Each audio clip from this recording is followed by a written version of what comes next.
going to be looking at today is simple interest. So before we start with simple interest, I thought I'd just give a quick little overview of where this is leading in our financial mathematics topic.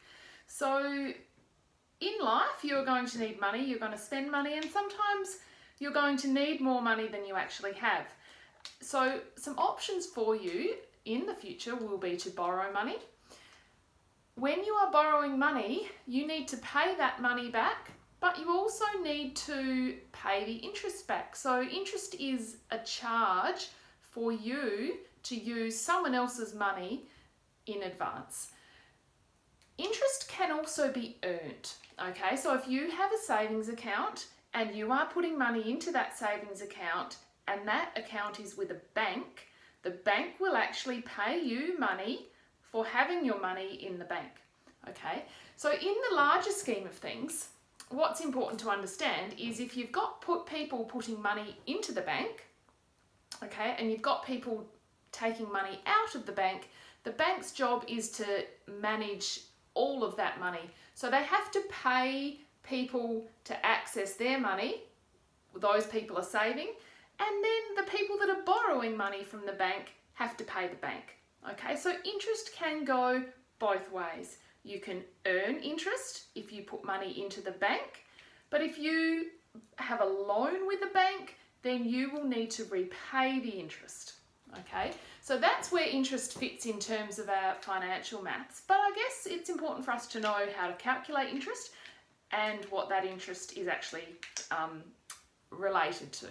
So simple interest is one form of interest along with compound interest, which we'll look at later on. But simple, as the name suggests, it's the most simplified version of calculating interest. So some important terms for you. Simple interest factors in the amount of interest you earn or the amount of interest you have to pay back, the principal or the starting amount, the time. Now the time must be in years, so if you're given another time, you'll need to convert it into years. And then the rate. So when we're using this formula, we must make sure that our rate is in a decimal form. So if we have 6% as our rate, we would need to convert that to a decimal, and we know we just divide by 100 to do that. So 6% would be 0.06 as a decimal. Okay, so our simple interest formula is the interest earned is equal to the initial amount, the principal, times by the rate as a decimal, times by the amount of time in years. This formula can also be rearranged if we are finding something other than the interest amount. So if we know what the interest amount is, but we want to know what the initial amount of money invested was or borrowed was, we have a formula over here to find the principal. Okay, so our principal formula is I over rate times time. We also have a formula here to find the rate. Now remember that this formula will give us a rate as a decimal, and we'll then need to convert that back to a percentage. And we also have a formula here to find time. So you will need all three of those formulas as we're working through this simple interest unit. Okay? What we might do now is go through an example of simple interest, and then I will let you get started. So if we just, for our first example, we're just going to use our interest formula. So if we had a principal of $5,000, so we had $5,000 and we were earning an interest rate of 5%, and we were going to put that money in the bank for 5 years. How much interest would we earn on that $5,000? So we've got $5,000 and we think, okay, I'm going to put it in the bank, I'm not going to touch it for 5 years, and let's see how much it's going to grow and how much I will have in the end.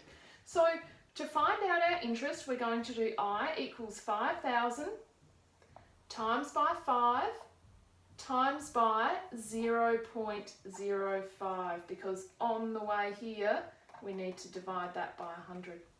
Okay, now our interest is going to be, you will need a calculator for this, so 5,000 times by 5 times by 0.05 is equal to 1,250. Okay, so our interest is 1,250. Now, that's how much interest we've earned, okay? And if we started with 5,000, we need to find our final amount. So that would be, the final amount would be whatever we started with, which is the principal, 5,000, plus our interest, 1,250, which would equal $6,250.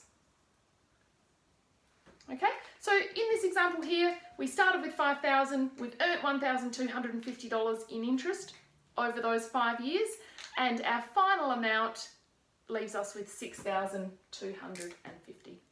Okay, thank you, bye for now.